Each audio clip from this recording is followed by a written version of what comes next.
Hello everyone, thanks so much for being here. Welcome to my talk. My name is Tessa Monash and I'm going to talk to you today about value, or how to effectively use tone. I have a pointer, it's very powerful. Yes, so currently I'm working as the art director for Effortlessly. We're a mostly Melbourne-based little indie studio. And we're working on a game called Into the Chronosphere, which is currently in development. We are working towards early access release next year. I've worked on pretty small teams for most of my life. I started off doing a lot of modeling and rigging and animation, both 2D and 3D. And then being on a small team, you get to jump into other areas because you don't have people there to do those specific things. Which I always love. I consider myself an art generalist, and I love learning new skills and jumping into areas that I wouldn't normally get a chance to do. So on Into the Chronosphere, I've done a lot of VFX work and shaders, and even getting into some UI design, and a lot of art production. And these are some of the other studios and companies that I've worked at. So you know I'm legit. In 2018, I did a talk called 2D or Not 2D, and that was on my rigging and animation processes on the Artful Escape. And I always have wanted to do another talk, because I quite like doing talks, and I couldn't really think of what I could talk about for 45 minutes until I came to GCAP last year, and I saw Alice Walsh's talk, who's sitting right here. So she did a fantastic talk on shape design, just really breaking down the principles of it in such a wonderful way. And it really inspired me because shape design, is one of the fundamentals of art stuff. And I've recently become increasingly obsessed with value and balancing values. And I thought, hey, why don't I do maybe start a little series and I'll talk about value. So why value? So on Into the Chronosphere, it's a turn-based roguelike with bullet hell elements. There's a lot going on, and we need to make sure, or as the art director, I need to make sure that when you're moving around and all these things are happening, it's very easy for the player to read things and understand what's going on, where they can move, who they can shoot, what they need to dodge, etc. And values are a really key way of ensuring that things are readable. So today I'm going to talk about value, obviously. I'll start with an introduction to value. What is it? What can it do with it? I'm then going to introduce some frameworks that I think about to assess images and games and stuff like that.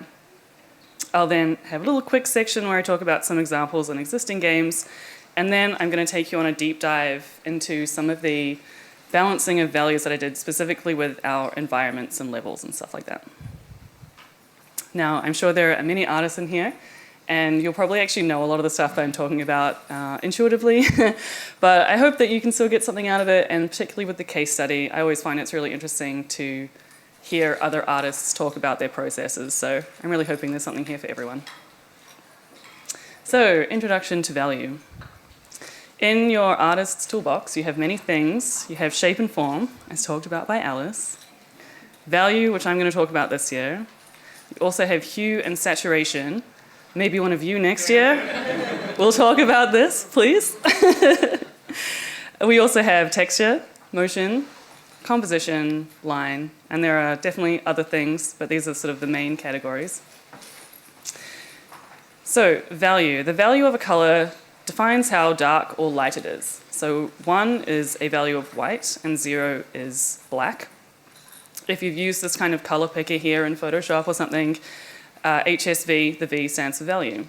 And when I was putting this talk together, I learnt that the lighter tones values are called tints and the darker ones are shades.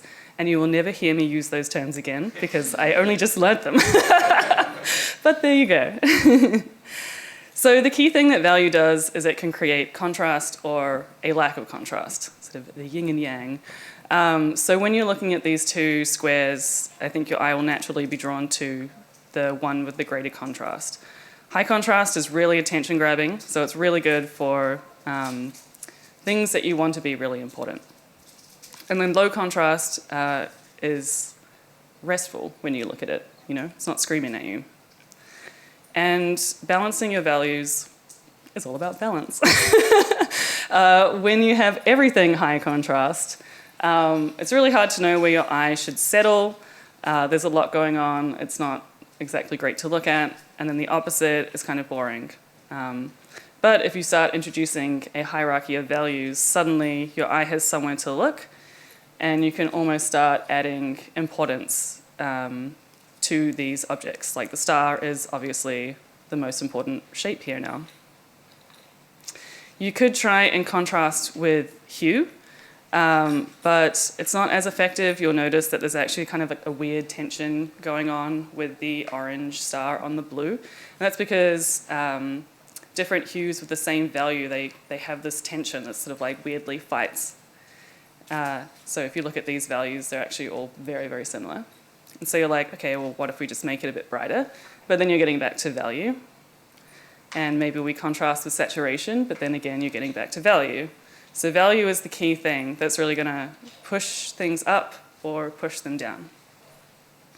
So a really great way to assess values in artwork is what I call the squint test. And I love using Dappermouth, her artwork, as an example. She's one of my favorite artists.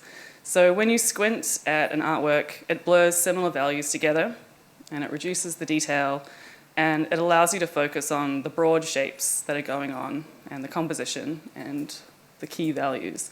So you can like squint at this, and what you'll end up with is still the very strong silhouette of the dog in the foreground, and the bright light of the window in the background. Those are our two key things that are going on in this image. And when you do the squint test, you kind of want to be asking yourself, can I understand what's happening? And does the most important thing stand out? Or standing out, I forgot to change that. This is a fun one. If you squint at this, it literally just becomes a shape on the stairs, which is the title of the painting. Here is a screenshot from Valheim. So squinting at this, the boat, you can still tell that it's a boat, and it still stands out nicely from the water. We do have an area of, you know, dark and sort of mid-tone values here, but because the gradation between the two is a lot more subtle, it's not a strong pull of contrast, as opposed to sort of like the bottom of the boat. Oh, I can point. Here, that's a nice strong contrast, and here is really dark. And then going back to the late 1500s, Caravaggio, Martha and Mary Magdalene. Sometimes this is also referred to as the conversion of Mary Magdalene. So if you squint at this one, what really pops out are the face and the hands. So in paintings like this, they're laden with symbolism to help the viewer understand what's going on. So when you squint here, you see Mary's face, obviously, but you're also really drawn to the hands. So Martha's hands here, you can tell that she's counting or she's talking. So she's, you know, giving reasons for Mary to convert to Christianity. And then Mary's hand here on the mirror also really jumps out. The mirror symbolizes vanity, but she's not looking into it anymore. She's looking away from it. And then we also have this really bright spot here, which is often symbolizes God or the divine in these kind of paintings. So he's really using values to like make us notice the important things of this painting. Value, sort of contrast and lack of contrast, also helps us understand distance in artwork, or in real life as well, I guess. So this very, very simple drawing is a lighthouse on a hill, and there's some islands and mountains in the background. But if we swap all the values around, it becomes a lot harder to understand what's going on. Like, you can make it out, but it's not as easily readable as the first image. It's very odd to see such a dark mountain all the way there in the background. And this is just a natural phenomenon where when we're looking into the distance, we're looking through lots of dust and moisture in the air, and it makes things less saturated, and it sort of blurs them all together. So usually you'll see in the foreground, there's a bigger value range and a higher contrast, and in the background, mid-value range and low contrast. If I turn it to black and white, you can more easily see this and pick some colors. So it's really just about contrast and lack of contrast again. But this is something that we're all really used to because we see it in our everyday lives. And games use this a lot. You have all probably used it.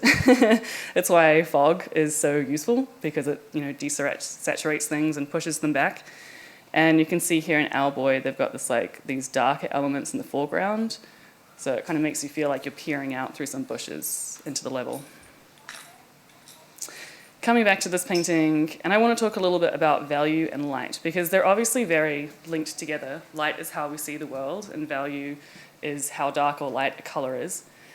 But you can see in this painting that it's not exactly 100% accurate in terms of the light source. We have some really kind of dark areas that probably wouldn't be that dark, and then Martha's got some interesting kind of illumination on her face. So when you're assessing these two things, you're kind of looking at them differently, because light is all about mood and setting, and value is looking at focal point and readability. So to use the Battle of Helm's Deep, the Two Towers as an example, very famous battle scene. When you're looking at the lighting in this scene, you're asking what kind of lighting will set the mood. So it's, we need something grim and stark. And then what kind of lighting would it have, would the setting have? It's outdoors, it's at night. So we have this up illumination from the top, from the moon, and it's got a bluish cast on everything. And then we also have these pops of fire, like the man-made illumination. And then when you're assessing value in these images, you're asking, can you tell what the most important thing is? And is it easy to understand what's going on? So this whole scene is, obviously it is easy to understand what's going on compared to some scenes that you see in modern television today, how everything's so dark. And then in the top frame, I actually don't know these characters' names. I don't know these movies very well, I'm sorry. But you can tell he's the main guy in this scene. Obviously he's in the middle of the frame, but he's also got lots of pops of contrast on his armor and his chest, and his face is just a little bit lighter in value than the other two. And then down here, this guy with the blonde hair really stands out. No one else has blonde hair. You're really drawn to him. So when you're thinking about light and value, you don't have to have them completely correlate to each other or be realistic. You can push and pull your values. Often if you do that, you're not really going to upset the mood and the setting too much. So Inscription has very interesting, exaggerated lighting. If this is going to be more realistic, it might actually look something like this. This is just such a very simple example. But they just add a little bit, they pump up the values a little bit on these cards so you can still read them. So yeah, don't be afraid to adjust your values to ensure that things are readable. So now I'm going to take a drink of water. So story, this is one of the frameworks that I use all the time to assess images. Story is, what are you trying to tell the viewer? Well, that's the question of it. Story can be incredibly poignant and emotional and have lots of deep context and background to it. And story can also be, hey, you got a thing, congratulations, now go back to the game. It can be, here is a huge beastie for you to fight, and it can be, we're trying to teach you a specific thing, so look here and do this action. Into the Chronosphere, our story can get really complex sometimes. You're a player character, you have enemies, there's projectiles to dodge, this grenade is going to go off soon, there's a portal for you to get to, there are explosive barrels, there's lots going on. So story can be a whole range of things. It can be emotional or logistical, resonant or transient, complex or simple. And you can either look at story in a single static frame, like a single UI screen, or you can consider it at a scene, as a scene or a level or the second-to-second gameplay that's going on. The most important thing is to understand the story that needs to be told. So while I would love to make the environments in Chronosphere beautiful and lush and really stand out, I can't do that. I have to I have to support the design of the game, which means I need to understand the story that my designer wants me to tell. The next thing I want to talk about, the next framework, is information hierarchy. So when you know your story elements, you can start distributing them on the spectrum between most important and least important. And once you understand that, you can use all of the things in your toolbox to push those elements up or down depending where they are in this hierarchy. So we're looking at value today. So more important things are going to be high contrast, less important things are going to have a low range of contrast. So if my story is, this is a little bullet hell game, you are the heart, and you're being attacked by a couple of clouds, 3 little clouds, and a big sun. So the most important thing might be currently this lightning strike. It's probably going to flash on and off really quickly, but because it's only on screen for a short amount of time, it needs to be really high in the information hierarchy. It's dangerous. We need players to notice it. And then the sun is the big bad, very important for the player to understand where it is. The heart, you need to know where you are, so you know that you're dodging things, you're moving out of the way. Then the cloud enemies, and finally the stars. They're the decoration. They get pushed right down to the bottom. And so the values here reflect this. The stars are pushed. There's very low contrast around the stars. But what if you're like, actually, that's not quite our story. The stars are actually the projectiles. You need to dodge the stars. The sun's still dangerous. The heart is in the middle, and then the lightning strike and the clouds. They're actually extremely minor enemies. You want to dodge the lightning strike, but if you do get hit by it, it's just going to do a minimal amount of damage. Then your value hierarchy might look something more like this, where we push the stars right up and we push the clouds down. And now you're starting to see, when you look at this, oh, the stars are really important. Now it's easier for me to see where they are and I can dodge them. Now I'm going to take a look at some examples, just a few. Before I do, I want to have a quick note on assessing values in grayscale, which you've seen me do quite a lot so far. So if you recognize this image, it comes from a Twitter thread, you might have seen it. So what you might want to do, if I want to look at the values of this and assess them, I can take it into Photoshop and I'll just put the black and white adjustment layer on, or the hue saturation one, and pull the saturation down. But this actually doesn't do the best job. You can kind of see here, like this feels so bright, but it kind of gets really dulled down here. So there's a better way to do it, pro tip.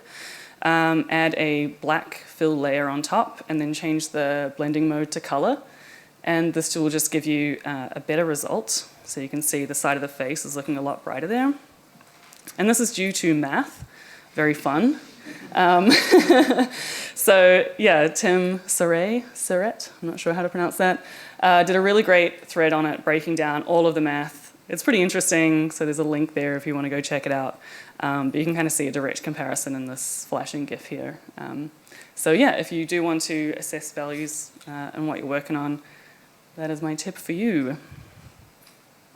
Oh, and yes, and remember, it's a tool, not a rule. Nice little bit of rhyme for you.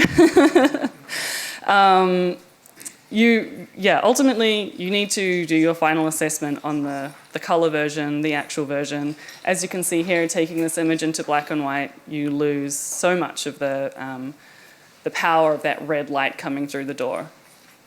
So always use your eyeballs instead of the blending mode.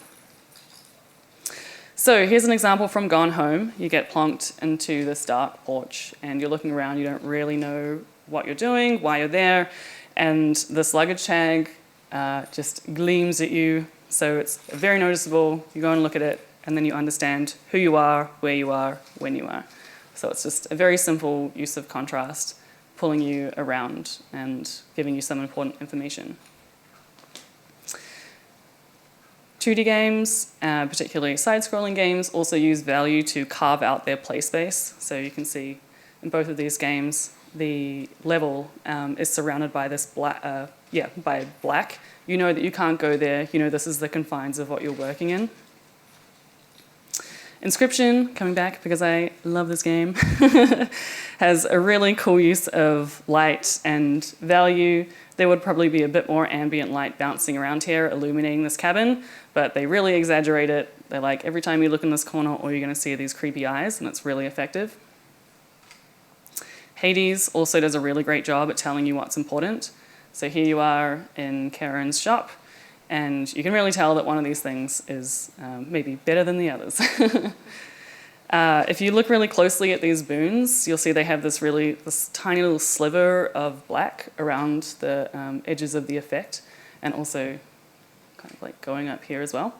And that's a really nice little trick you can use when you're doing the effects, is adding some darkness to the back of it, so that even if it's on a light background, it's still going to create some contrast and pop it off. So here, this is a very simple effect that I have on Chronosphere. So simple. This little blue bubble on the light background, it kind of almost disappears, but then when you add like a shadow behind it, it pops it off.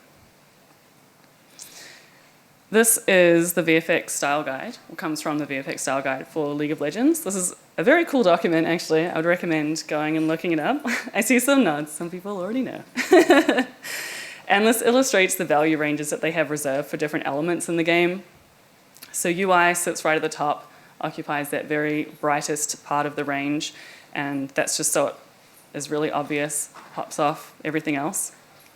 The character range is quite large, but you can see here that they're actually picking quite contrasting values from that range. They want to create lots of contrast in the characters so that you really notice them.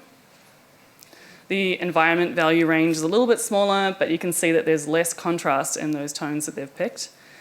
And then finally, the VFX range is huge. It's almost that whole range, and that kind of makes sense because VFX, they don't stick around for very long. So it's really important for the players to understand, you know, when something happens, when a skill happens, it's really bright, really eye-catching. I need to understand what it does before it dissipates. And then finally, just looking at a couple of Steam banners. So this is one for Hunt Showdown. Very stark, lots of good contrast around the figures here. If you squint at this, you can still see the guns, you can see the cowboy hat, you kind of get the vibe. And then the Hunt Showdown is really nice and contrasting on the left-hand side. And we see these like sort of ghostly mutants and stuff in the background. And then Cloud Gardens is a bit different. The value range is overall a lot smaller, so it definitely doesn't go as dark as Hunt Showdown, and it doesn't go as bright either, but it's still extremely effective. There's still a lot of contrast around Cloud Gardens, and you get the vibe. So now I'm going to go through my case study on Enter the Chronosphere.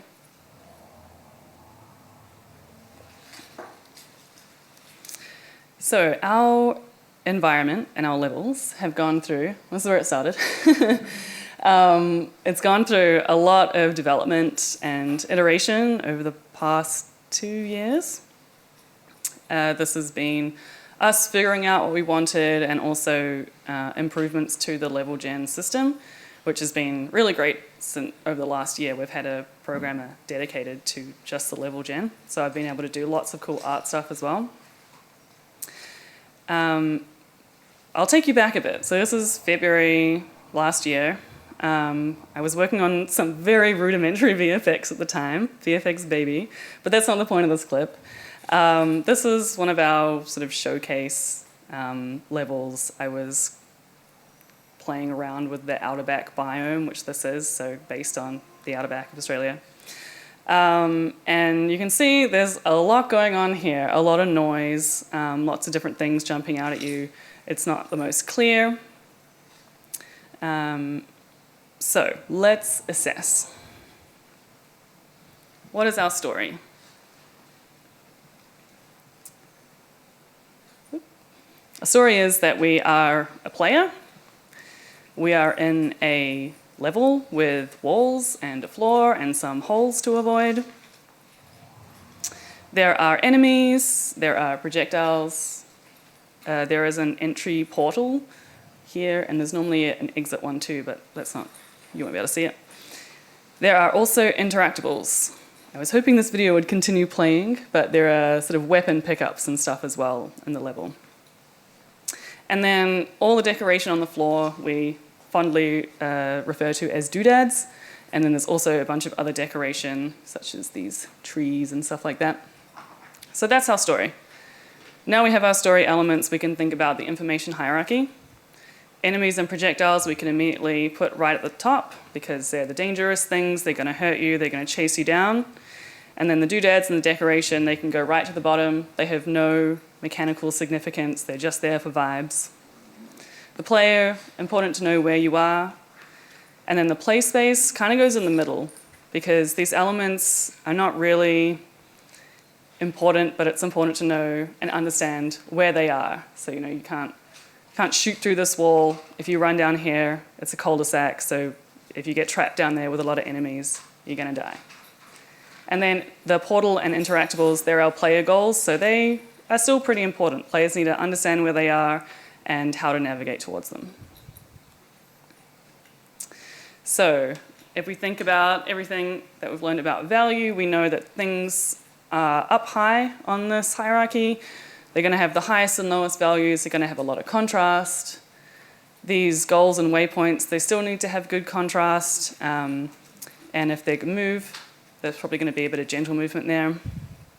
The floors and walls and holes, these need good contrast between them, so you can see the difference between a wall and a floor, but within them, they don't need to be very contrasting at all.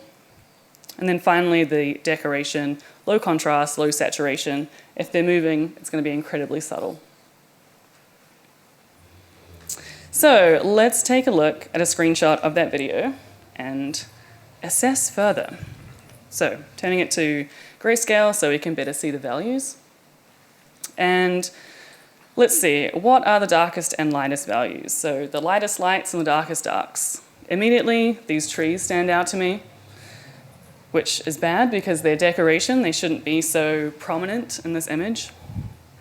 The UI also stands out to me, which is actually pretty good. The UI should stand out.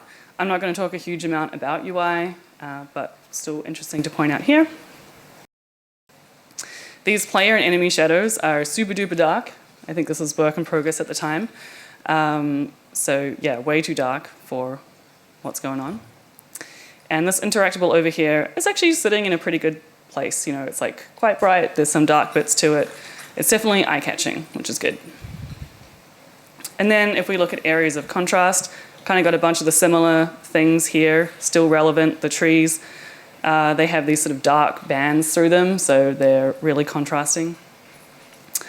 Entry pad, probably sitting in a good amount of contrast here, you can see it. But the main offenders are all these doodads. They are very contrasting. They add a lot of noise to the scene, so that's not good.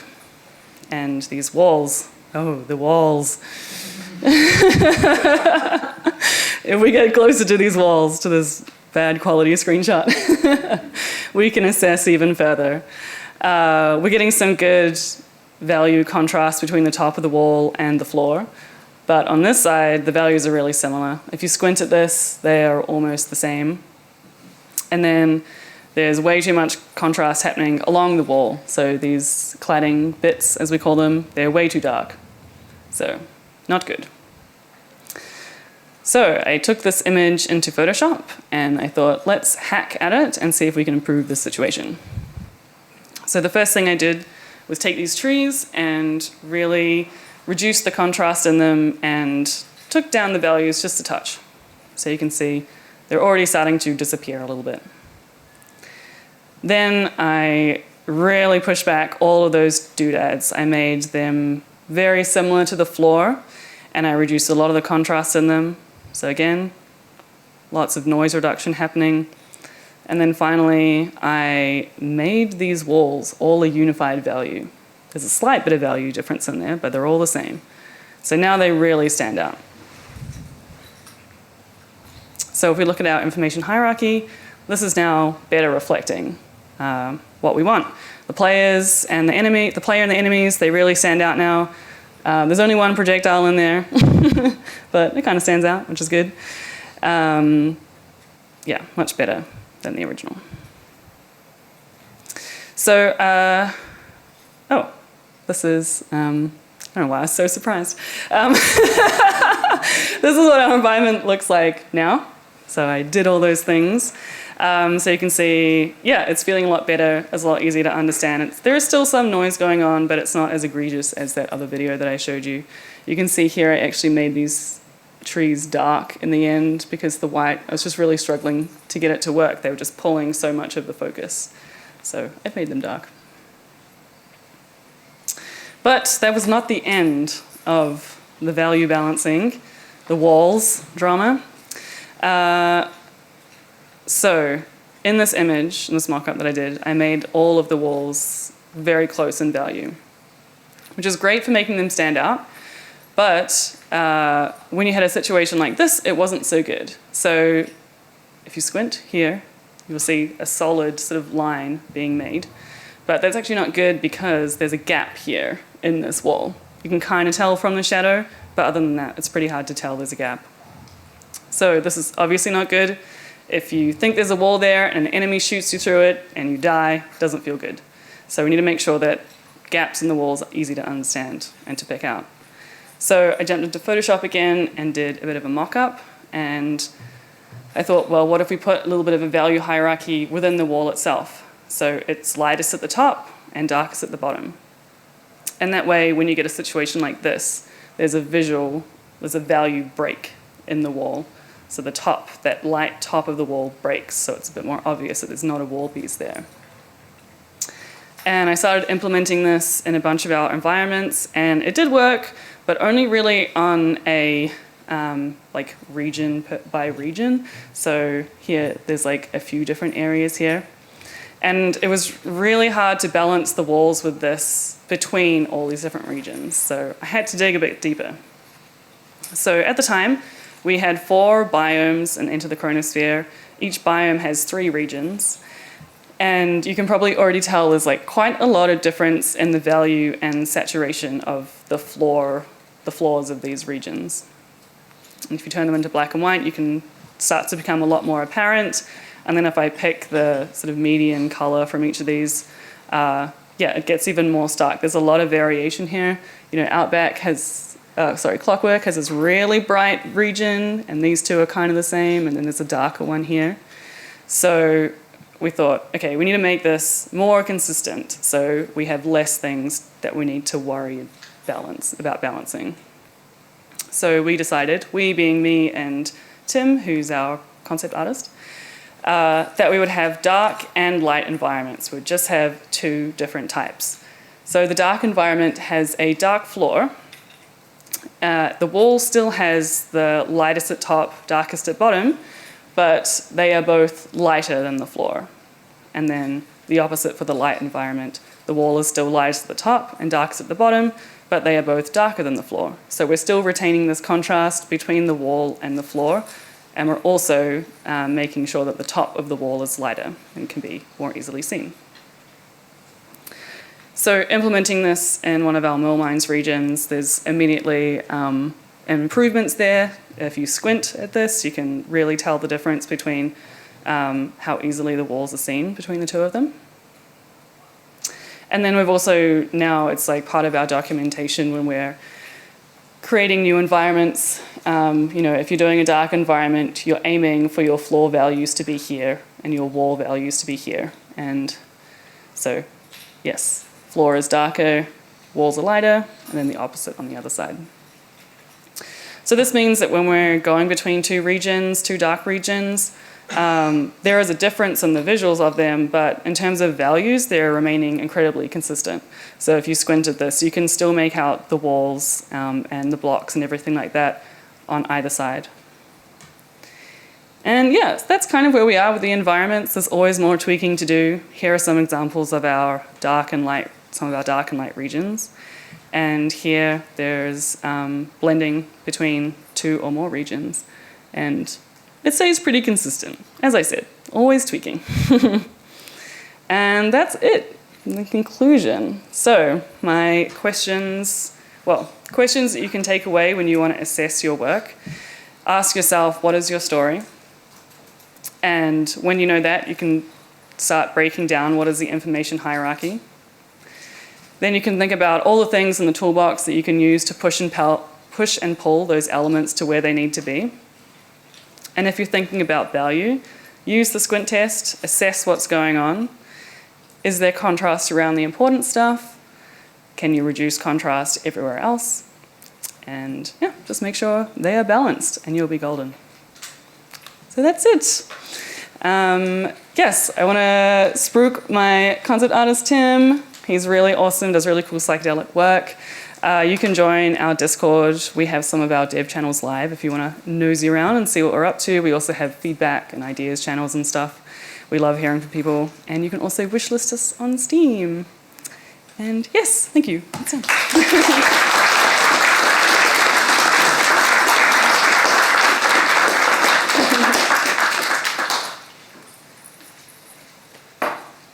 Any questions?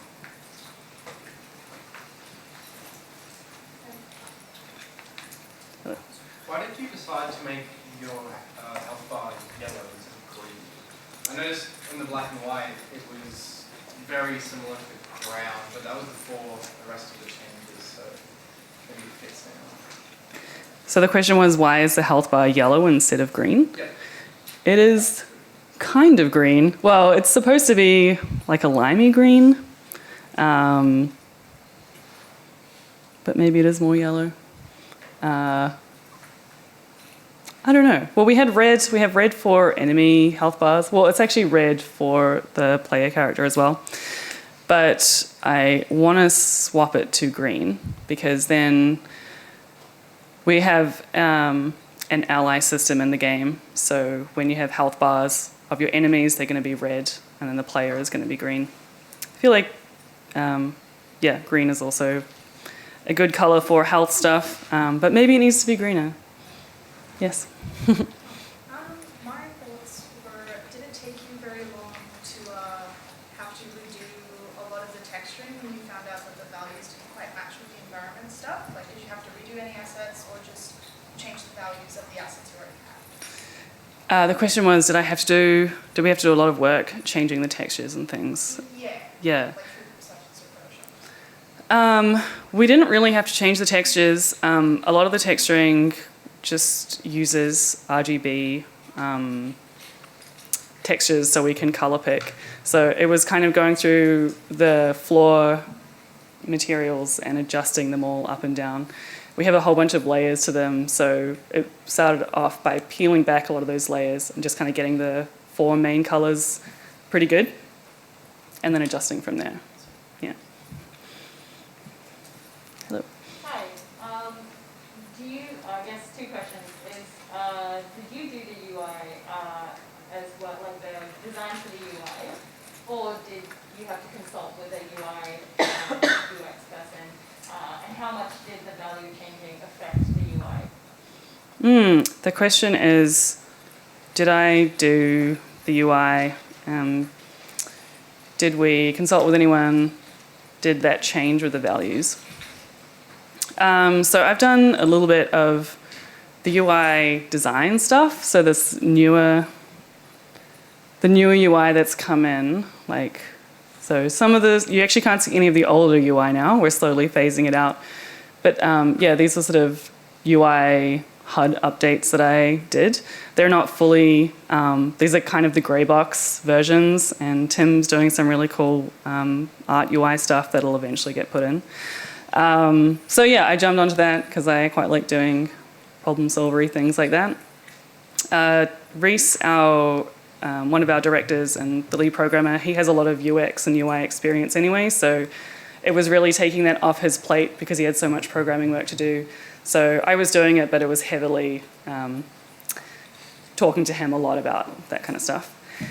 And it didn't really change with the values because UI sits on top of everything, and it should really stand out no matter what values you got going on underneath. If you're using these really bright, contrasting, you know, like the League of Legends thing, they're reserving that top value range for the UI. If things are happening in your environments that are making that get lost, it's like you need to tone everything else down. So good UI should really sit over everything very comfortably. Yeah. Hey. How Is there any really useful resources that you could point towards within this? Yeah, the question was, how did I learn it and are there useful resources? So some of the things, well, my first job out of uni, I worked at an illustration company, and I very fondly still remember the first time that one of my directors sat me down and talked me through the basics of color theory and value. And I was like, I just finished uni, why don't I know this? So I always remember that really fondly. It was like really, really great. So this stuff with value, it's like I've kind of always known that value is really important, but it's through drilling down specifically on this project and kind of being responsible for it that I have become more attuned to it and obsessed with it. That League of Legends VFX style guide is actually got a really good breakdown of a lot of the things like shape, value, blah, blah, blah. So I'd recommend that just to read through. It's really cool. There's also another 5-part series on VFX. All my recent resources are all on VFX because that's what I've been doing a lot of. That also covers, again, shape, color, value in VFX specifically, but it's so applicable to everything because these are just art fundamentals. So, yeah.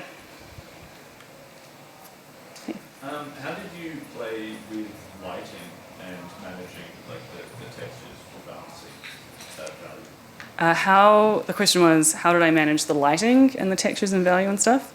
By having a single consistent light that I actually cannot change very much. I would love to be able to change the position of the light so we can have longer shadows and stuff like that. We're just not quite there yet. But yeah, we have a single light source that's just got a white light on it. So basically they're all balanced optically by me and Tim picking all the colors. We don't even have any post-processing. Which, again, is another thing that I'd love to have some post-processing for all of these regions to kind of bring things a bit more in line. But it's just, I just got to wait for the programming power to be able to do it. So would that mean once you reach that stage, you'll be revisiting value? Hopefully not. Well, I mean, I'll always be revisiting value. I always have time for value. But I guess the post-processing stuff will help. It really helps bring things together. So do the best that we can setting up. So having like these consistencies in the values between the floor and wall, that kind of thing. And then the post-processing is just like the cream on top. Yeah. Yeah. I'm not sure how to phrase this question articulately. But how have you found that playing with the different values have also assisted with not just the readability of the UI in general, but the accessibility point of view as well? Of specifically the UI? Of the UI, but also the gameplay and how that the readability of everything comes back to the player. Yeah, so the question was, how's it affected accessibility, adjusting all this kind of stuff? Well, we haven't really done a lot of testing around specifically accessibility. Like we have it in the back of our mind. Reese will have has resources, points me to for getting good contrast in the UI to make sure that it's working. And he's the one who implements it, so also he's adjusting for that kind of stuff. So I'm not sure. We'd love to have extra accessibility things in the settings, once we launch. But I think generally making it readable for everyone means it's probably going to be readable for, trying my best to make it as readable and quickly understandable as possible. But yeah, I guess I can't say because we haven't done a lot of testing around it yet. So yeah. Yeah. Hey. Do you still have that 2D mode that you used to have? Is that an accessibility thing, right? You switch to that and it's very clear. Yes. Question was, do we still have the 2D mode? We do. It's actually still a 2D game. It's just got an art stuff on the top of it. And I think we've only actually just taken that mode out of the game. You used to be able to just go into the UI, the options, and turn it on and off. But it just became increasingly hard to support that. Because with the 3D, you know, like when an enemy is about to attack, they can do a different animation and hold that animation like they're aiming at you. And we lose that communication when it's in 2D. You have to find other ways to communicate it. And then also a lot of the VFX and stuff like that. So it wasn't there. Maybe we'll have it as like an arcade machine, something like that. But you can still play the original 2D version that they made for Rogue Jam, which is where I got started ages ago. It's still on itch. So if you're intrigued, you can still go play it. Yeah. I think maybe one more? Yeah? Hey. Hi. Can you speak to how you negotiate with like non-visual art designers who maybe have requirements of you that kind of conflict with like these principles of like tone? Does that make sense? The question was, wait, sorry, please say it again. So, how do you negotiate with non-art designers who have requirements of you that might conflict with these principles? How do I negotiate with non-art people? Sorry, this is a complicated. You can come up, sorry, I'm just trying to get the question so it gets into the recording. So if you wanted to come up and use the microphone, and then you get your specific question.